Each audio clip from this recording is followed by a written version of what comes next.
જય દશામાં. કળિયુગમાં જ્યારે મનુષ્ય આધિ, વ્યાધિ અને ઉપાધિથી ઘેરાઈ જાય છે ત્યારે સુખ, સમૃદ્ધિ અને શાંતિની શોધ માટે વ્રત, ઉપવાસ અને વિધિ વિધાનનો સહારો શોધે છે. દશામાનું વ્રત આ જ પ્રકારે તમામ પાપોમાંથી મુક્ત કરી સુખ, સમૃદ્ધિ અને શાંતિના માર્ગે દોરે છે. આજે હું તમને દશામાના વ્રતની વિધિ કહીશ. જય દશામાં. જય દશામાં. જય દશામાં. દશામાનું વ્રત કરવાથી ઘરમાં સુખ, સમૃદ્ધિ અને શાંતિ મળે છે અને જો દશા ખરાબ ચાલતી હોય તો એમાં સુધારો થાય છે. આ વ્રત અષાઢ વદ અમાસ એટલે કે દિવાસાના દિવસથી શરૂ કરાય. આ વ્રત કરનારે સવારે નાહી ધોઈને વાર્તા સાંભળવી અને 10 દિવસ નકોડા ઉપવાસ કરવા, માટીની સાંઢણી બનાવી તેનું પૂજન કરવું અને 10મા દિવસે આ સાંઢણીને જળમાં પધરાવવી. વ્રત પૂરું થયે વ્રતનું ઉજવણું કરવું. 1 રૂપાની સાંઢણી બનાવી તેને સુપાત્ર બ્રાહ્મણને દાનમાં આપવી. જય દશામાં. હવે હું તમને દશામાના વ્રતની વાર્તા કહી સંભળાવું. અષાઢ મહિનો આવ્યો, દિવાસાનો દિવસ આવ્યો. બધી બહેનો દશામાનું વ્રત કરે, નદીમાં નાય. નદીના કાંઠે રાજાનો મહેલ હતો. રાણીએ દાસીને પૂછ્યું, આ બહેનો શાના વ્રત કરે છે? દાસી નદીને આરે ગઈ અને પૂછ્યું, બહેન, તમે શાના વ્રત કરો છો? બહેનોએ કહ્યું, દશામાના. એ વ્રત શી રીતે થાય? દાસીએ પૂછ્યું. બહેનોએ કહ્યું, 10 સૂતરના તાતણા લેવા, તેને 10 ગાંઠો વાળવી અને દોરાને કંકુ દેવું.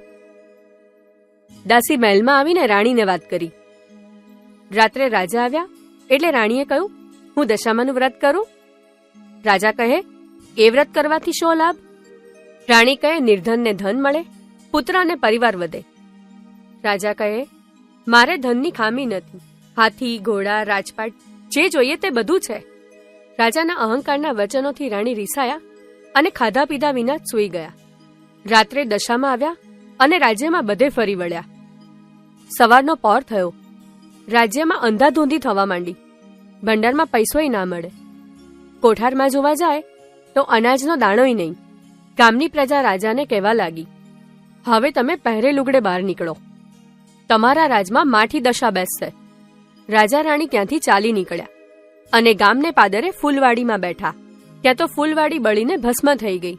રાણી કહે છે, આપણી દશા કઠણ છે, આપણે અહીં રહેવામાં સાર નથી. આમ કહી રાજા રાણી ત્યાંથી આગળ ચાલ્યા. રસ્તામાં કુંવરને ભૂખ લાગી. એટલામાં રાણીની બેનપણીનું ગામ આવ્યું.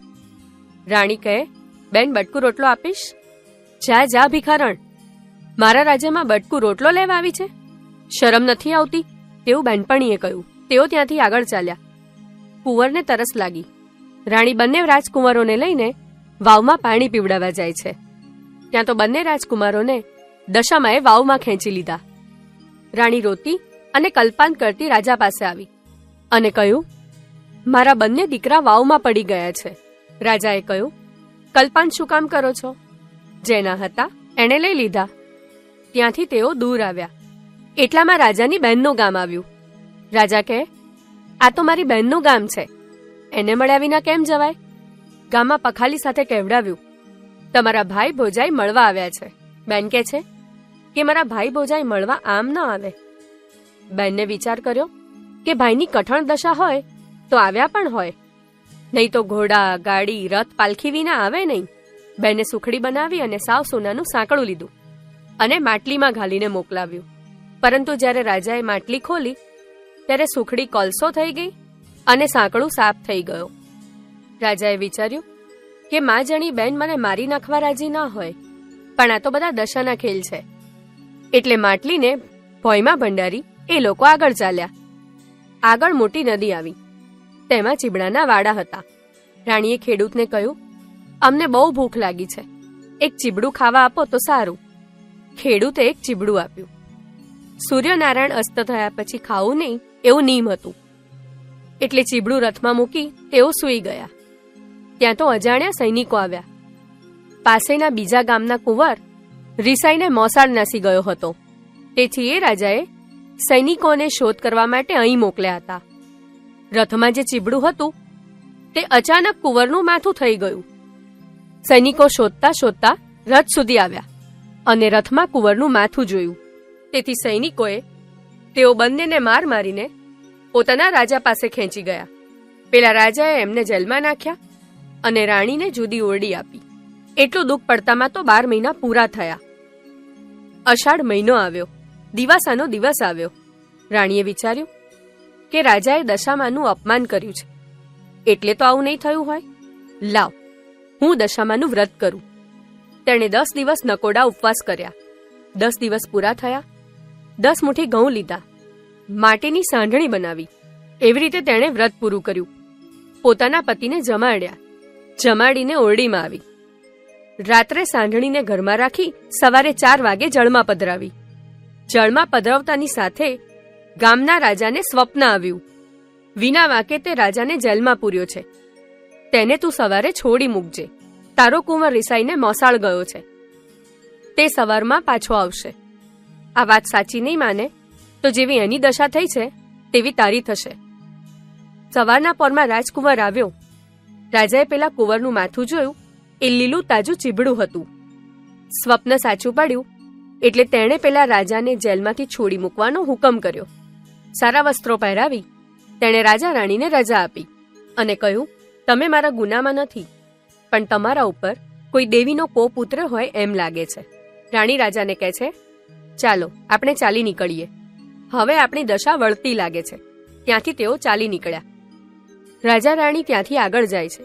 રાજા વિચારે છે કે મા જણી બેન મને મારવા રાજી ના હોય. માટલી કાઢી જોતા જઈએ.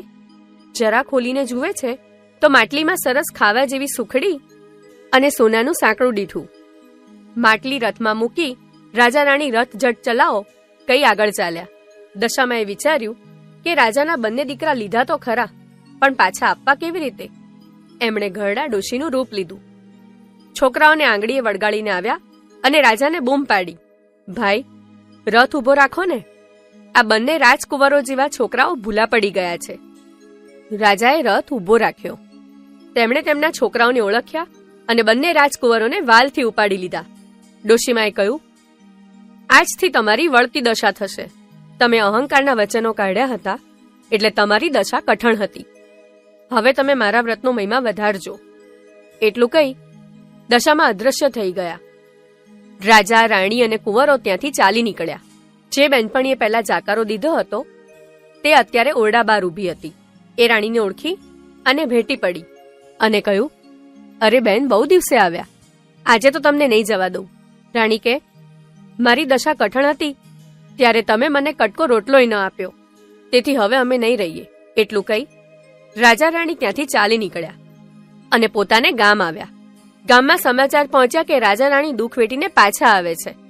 આ વાત સાંભળતા વાંચતે ગાજતે ગામ લોકો સામયું કરવા સામા આવ્યા.